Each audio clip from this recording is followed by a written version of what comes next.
Hola amigos, ¿cómo están ustedes? Bienvenidos a su programa Diálogo Regional, por supuesto a través de las pantallas de TV Norte.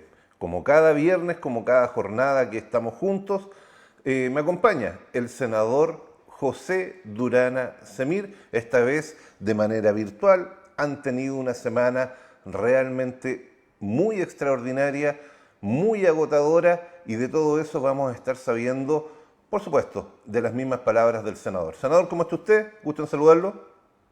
¿Cómo estás, Andrés? Un gusto de saludar. Muy buenas tardes. Muy contento de estar nuevamente en contacto a través de Diálogo Regional y poder compartir e informar, obviamente, lo que sucede en el Senado y en especial lo que importa a los ciudadanos de Arica y Parinacota. Unos ciudadanos de Arica Parinacota que están bastante expectantes. Ayer estaban, yo te diría, bastante activos en las redes sociales. Recordemos que esta semana estuvo muy fuerte la discusión parlamentaria en torno a lo que es el presupuesto. Si mal no recuerdo, el día miércoles se quedaron hasta las 3:30 de la mañana trabajando en sesión, partiendo a las 9 de la mañana, todo el día en eso, pero quizás lo más importante para la comunidad no era tanto el presupuesto de la nación, sino que era el presupuesto personal de cada uno, ya que todas las miradas estaban puestas en la votación de un 10%, un segundo retiro del 10% que ayer fue realidad, y usted fue partícipe importante en eso, senador. Sí, efectivamente, ayer se votaron los dos proyectos, uno que es una reforma constitucional y el otro que es un proyecto impulsado por el gobierno a solicitud de parlamentarios, en las cuales me incluyo, en donde formalmente le pedimos al gobierno que se incorporara y que fuese parte de un proyecto que asegurara de que efectivamente, y así esperamos que sea, antes de la fiesta de fin de año, la gente pueda recibir el segundo retiro del 10%. En términos muy concretos, lo que ayer sucedió es que no se dio el quórum de la reforma constitucional porque ese proyecto está requerido en el Tribunal Constitucional. Y este Tribunal Constitucional finalmente va a demorar su proceso de veredicto y eso significa no asegurar de que la gente pueda tener este segundo retiro del 10% con la urgencia que merece. Y al haberse aprobado en esta primera instancia, que fue en el Senado, y hoy pasa a la Cámara de Diputados con suma urgencia, que no me cabe la menor duda que también va a ser aprobado, eso significa de que finalmente el segundo proyecto de ley que tiene las mismas ventajas del que era una reforma constitucional, finalmente le llegue a los ciudadanos que más lo necesitan, en especial para las fiestas de fin de año. Senador, a mí me tocó mucho diálogo con muchas personas, inclusive en directo, no tan solo por las redes sociales, y muchos no entendían por qué había pasado. Pero yo creo que aquí ha existido una mala información, una mala leche por parte de muchas personas con intereses creados políticos en torno de desprestigiar tanto el proyecto del gobierno, su figura y definitivamente qué fue lo que realmente pasó ayer. Como yo lo entiendo, habían dos proyectos y aquí me gustaría que usted hiciera la reflexión para ver en qué parte me equivoco. Habían dos proyectos, uno presentado por la Cámara de Diputados, que es dicho por los mismos senadores de izquierda. Ayer escuché a Lagos Weber, donde ellos decían que claramente ellos entendían que eso era inconstitucional. Por otra parte, el gobierno colocó un proyecto que cumplía con las condiciones. El gobierno manda al Tribunal Constitucional el proyecto de la Cámara de Diputados, por lo cual ese proyecto lo más probable es que se caiga y nunca vea la luz, y eso hubiera significado que la gente jamás hubiera recibido el segundo retiro del 10%. Reglón seguido, usted, frente al proyecto que entrega el presidente de la República o el gobierno, hizo indicaciones y condicionó su voto en relación a que si esas condiciones igualaban al proyecto anterior, definitivamente usted aprobaba aquel proyecto que le daba la seguridad a la comunidad de poder recibir sus propios recursos, que son el segundo retiro del 10%. Eso, hasta donde yo hago ese análisis, ¿es así? Mira, lo primero que es importante que hay que destacar, porque al final siempre he entendido yo que cuando hay higos hay amigos y cuando hay breas no lo hay, siempre yo manifesté mi voto a favor del segundo retiro del 10%. Ahora, el mecanismo no sé si es el que de verdad le importa a la gente. A los ciudadanos lo que les interesa es que le llegue el segundo retiro del 10%. En la primera oportunidad, frente a la nula capacidad de mi gobierno de poder poner un proyecto alternativo, nos vimos en la obligación de votar a favor del primer retiro de fondos de AFP y que después el gobierno se allanó a no llevarlo a un tribunal constitucional. Y en esto quiero ser bastante claro.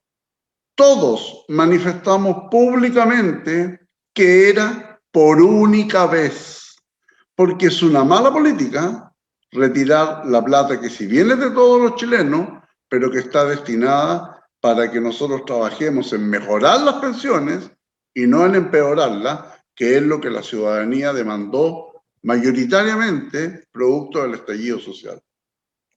En este segundo retiro también habíamos manifestado nuestro voto a favor, pero en esta oportunidad el gobierno llegó con un proyecto. Y que ese proyecto finalmente, el que nosotros solicitábamos, era justamente con el objetivo de que no se provoque en marzo, en junio, cuando finalmente los intereses de la izquierda quieran así lograrlo, que significa terminar con las cuentas de capitalización individual.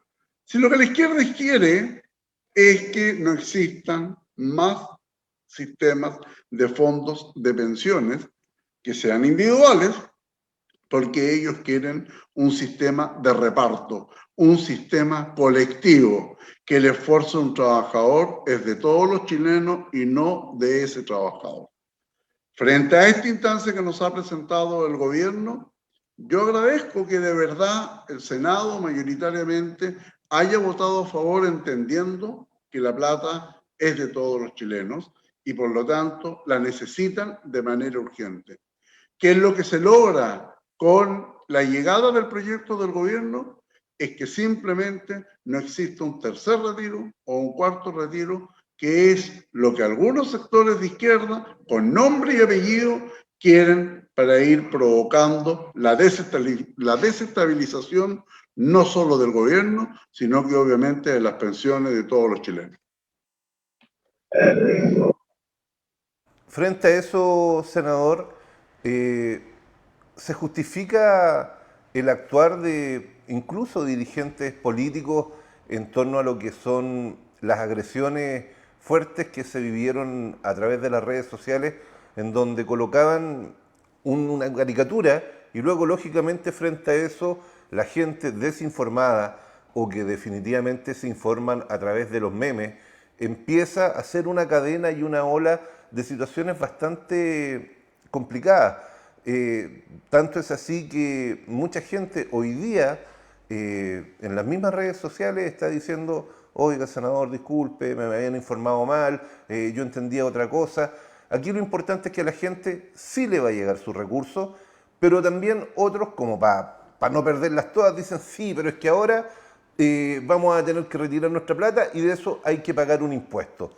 De ese impuesto me gustaría que habláramos ahora y que definitivamente la gente, de la manera más real y concreta, que es con las personas que trabajaron la ley, se informaran de qué se trata y de más o menos cuánto es el porcentaje y por qué se tiene que pagar ese impuesto.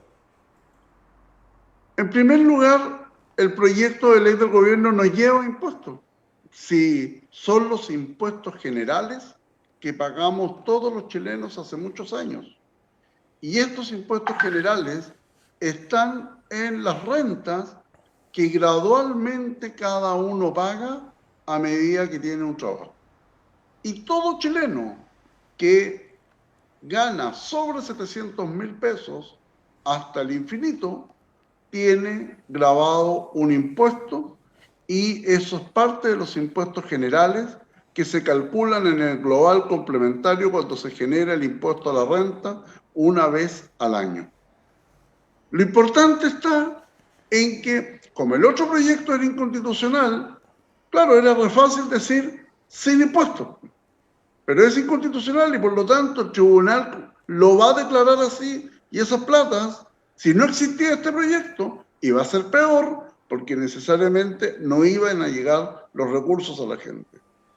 Este proyecto, que tiene un impuesto, quiero que entiendan, el 80% de los chilenos que trabajan, el 80% de los chilenos que trabajan ganan menos de 700.000 pesos, lamentablemente. Y esos chilenos no pagan ni un impuesto. De la diferencia del 20% restante, un 10% gana hasta 1,5 millones y pagan de impuestos 40.000 pesos. Si es que retiran sus recursos. Si es que retiran sus recursos y si es que están trabajando. El que no está trabajando no paga. No paga, porque obviamente que su global complementario no le va a ir hacia abajo porque no tiene ingresos. Por lo tanto, toda aquella persona que hoy día no está trabajando, que es la que de verdad necesita este segundo retiro, ya no va a pagar impuestos. Ahora me dicen, claro, pero las personas que ganan sobre 2 millones de pesos en Chile representan el 7%. Y las personas que ganan sobre 4 millones de pesos representan el 3% de toda la fuerza laboral. ¿Y ese impuesto a dónde se va? Cuando la persona solicita su retiro de AFP, esa persona, si solicita 1 millón, 2 millones o tiene para solicitar hasta 4.300.000 pesos, la AFP le va a entregar íntegra esa plata. No es que le vayan a descontar antes de que le entreguen su dinero. Lo que pasa es que si esa persona no ha tenido ningún detrimento económico, y muy bien por él, esa persona finalmente ha logrado sortear toda la pandemia sin ninguna preocupación personal, pero aún así me suma que a lo mejor puede ayudar a su familia o puede ayudar a algún hijo, pero en general estamos hablando de personas que ganan, en su mayoría, los que van a pagar un poco más, sobre 2 millones de pesos. ¿Por qué pagan impuestos? Porque todos los chilenos que tenemos la posibilidad y la suerte de trabajar, cuando a una persona, vamos a hacer un ejemplo de 100 pesos, si esa persona gana 100 pesos, a esos 100 pesos le descuentan 10 pesos que van para la AFP. Y de los 90 pesos restantes le hacen el cálculo del impuesto. Por lo tanto, estos 10 pesos no tienen impuesto. Y esa persona, cuando jubila y saca esa plata, algún día los tiene que pagar. No me pregunten a mí, yo finalmente, a mí quizás me gustaría que no hubieran entonces impuestos generales, y que eso es lo que finalmente es el punto de la discusión. Pero ahí también hay otro contrasentido, porque también después del estallido social, lo que más hemos escuchado en este país es justicia social, es mayor igualdad, mayor equidad, mayor redistribución de los ingresos para que finalmente los que tienen más ayuden a los que tienen menos. Y la solidaridad social. Bueno, claro, pero resulta que hoy día no quieren pagar impuestos. Y si no se paga impuestos, finalmente, ¿cómo se logra la redistribución social para poder efectivamente seguir entregando ayuda a los chilenos que más lo necesitan? Es por la vía del impuesto. Entonces, creo que de verdad se produce un contrasentido y una mala intención de lo que significa una política pública que tiene el objetivo de que cada chileno reciba efectivamente su plata, pero a su vez también, por lo que esa persona puede aportar de impuestos, el que tiene más va a aportar más, por supuesto. Esa persona permite también de que el Estado pueda ir con ayuda, como por ejemplo, aquellas comunas o regiones que ya están volviendo nuevamente a procesos de cuarentena. La misma región metropolitana, hoy día los medios de comunicación, con anuncios bastante preocupantes, hoy día el nivel de contagios solo en la región metropolitana llegó a los niveles que había en el mes de mayo del año 2020.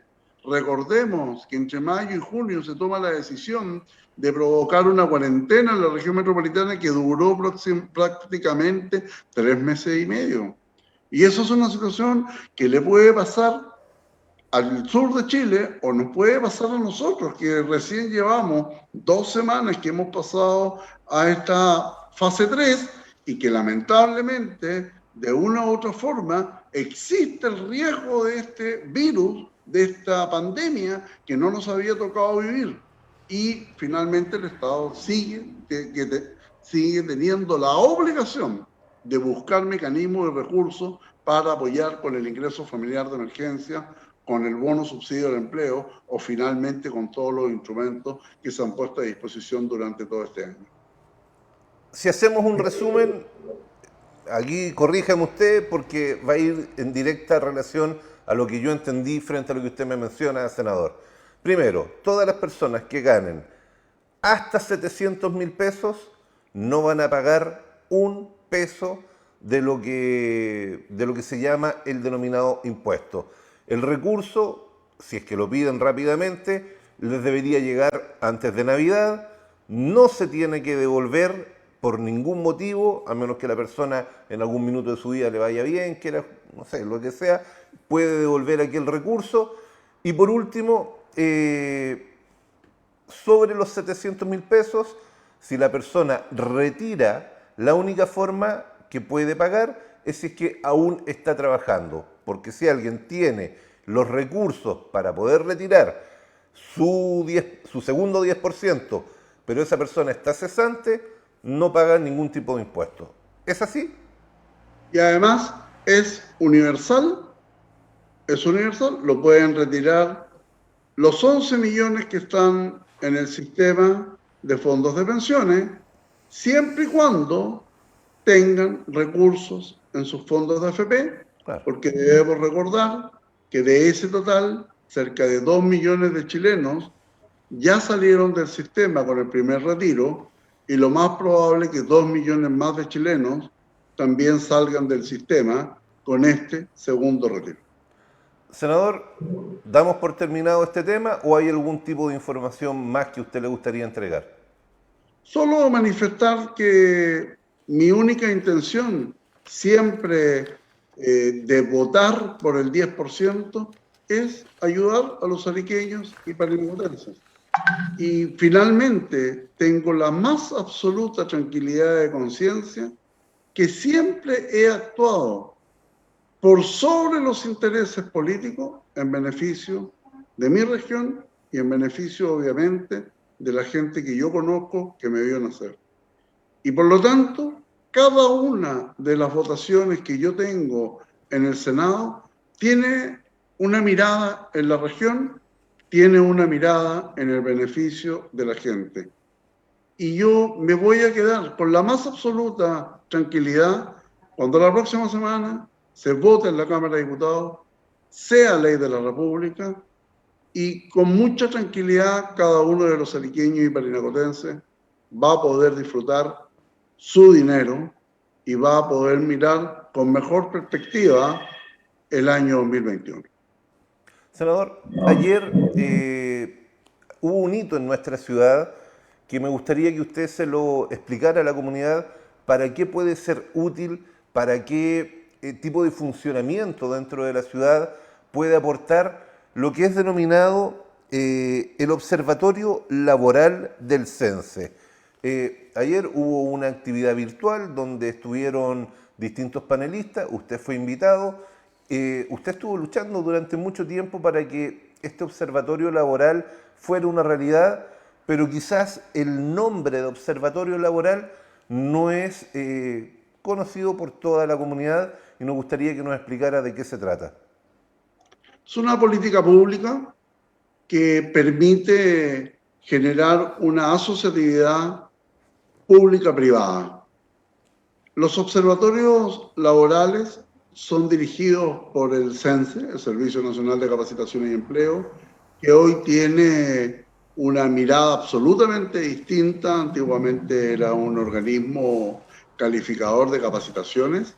Hoy día el CENSE ha tomado un liderazgo desde el punto de vista de la capacitación cibernética, la capacitación telemática, digital, y a su vez también está a cargo de todo el proceso de subsidio al empleo que es tan importante en estos tiempos de pandemia.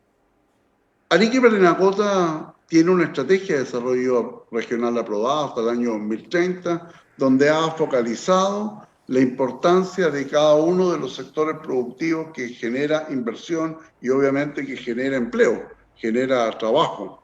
Y no tener un observatorio laboral, que fuésemos la única región que en Chile no tenía un observatorio laboral, a mí me llamaba la atención y obviamente me generaba preocupación, porque es un mérito tener una estrategia de desarrollo regional aprobada, porque es la forma en que finalmente caminan en beneficio de una región los intereses públicos y los intereses privados. Y por lo tanto, todo esto antes de la pandemia, por supuesto, porque hoy día esta estrategia de desarrollo, querramos o no, va a tener que también tener una mirada más específica, porque hoy tenemos una nueva normalidad. Ya no estamos hablando de antes de marzo o del año 2019, estamos hablando de una nueva normalidad para el mundo de la construcción, para el mundo logístico, para el mundo de la agricultura y en especial para el mundo del turismo. Los observatorios laborales se incorporan a través de la SOTIC, y las SOTIC son entidades privadas de la SOFOFA, de la Sociedad de Fomento Fabril, que en esta región es representada por los industriales, o la Cámara Chilena de la Construcción. Y en estas gestiones realizadas con ellos, logramos finalmente que la Cámara Chilena de la Construcción tomara el guante, hiciera el esfuerzo, porque todo esto estaba considerado para el segundo semestre del 2021. Hizo el esfuerzo, tomó contacto con la universidad que trabaja directamente con ellos, que es la Universidad Arturo Prat, y comenzaron a comienzos de este año 2020 a generar todas las acciones tendientes a concretar lo que ayer finalmente es de suma importancia y que nos permite hoy en esta región también tener un observatorio laboral estratégico en donde el sector privado va a poder mirar y va a poder conversar con el mundo público para la mejor toma de decisiones en esta inversión que es tan necesaria ahora en tiempos de pandemia y que permita generar, junto con un presupuesto que se está trabajando en el país, para dar todas las facilidades a una región que invierta, que sea sustentable, que genere desarrollo y, lo más importante, que genere empleo. Senador, y llevando, aprovechando los pocos minutos que nos quedan, llevando, saliendo un poco, entre comillas, de la región, pero un tema que igual hemos estado haciendo un seguimiento durante muchas semanas, tiene que ver justamente con cómo se va a escribir esta nueva constitución que está en discusión aún por el tema de los escaños reservados. ¿A qué nos referimos con esto? A que las distintas etnias tienen que estar representadas en la escritura de la nueva constitución, y la discusión en la Cámara, en el Senado, está justamente si es que son tal cual como la comunidad lo aprobó, que de los 155 cupos que la comunidad aprobó con su voto, están esa representatividad, o ahora por una idea del mundo de la izquierda, quieren colocarlos sobre esos 155. ¿Cómo va esa discusión? Me gustaría que nos explicara un poquitito. ¿Y cómo va Arica justamente con la posibilidad de tener sus representantes de la comunidad aymara y por supuesto del pueblo afrodescendiente? Bueno, está en una comisión mixta. La verdad es que, si bien tú relatas de manera perfecta el mayor punto de inflexión en donde un sector se mantiene sobre la base de lo que la gente aprobó mayoritariamente en una convención constituyente con 155 representantes versus la posibilidad de incorporar por fuera 25 representantes más que no estaban considerados en ninguno de los acuerdos que se habían establecido justamente para tener una nueva constitución política. Pero independientemente de eso, también se genera una dificultad con la sobrerepresentación que tienen algunas regiones, como por ejemplo la región de Atacama. La región de Atacama elige 7 constituyentes. Y Arica y Parinacota o Tarapacá, que tenemos la misma cantidad de habitantes, solo elegimos 3. Y por lo tanto, nosotros tratando de ajustar esa gran diferencia que quedó en una reforma constitucional anterior, con el objetivo efectivamente de poder dar esta representación a los pueblos originarios, nosotros íbamos recortando estas regiones que tienen una cantidad de representación abultada. Por otro lado, tampoco es justo porque Chile es un país unitario, de larga y angosta faja de tierra, pero hoy día la representación originaria no puede ser un número, porque cada etnia tiene sus principios, sus valores, sus costumbres, y desde esa mirada no puede existir una sobrerepresentación del pueblo mapuche. ¿Cómo el pueblo mapuche va a tener 14 representantes? El pueblo aymara solo tiene 2. El pueblo quechua, 1. Los yaganes, los alacalufes, los mismos afrodescendientes, 1. Entonces, no será mucho 14 mapuches. No querrán finalmente justificar lo que pasa en el sur, a costilla, obviamente, del sacrificio de la gente del norte o del centro.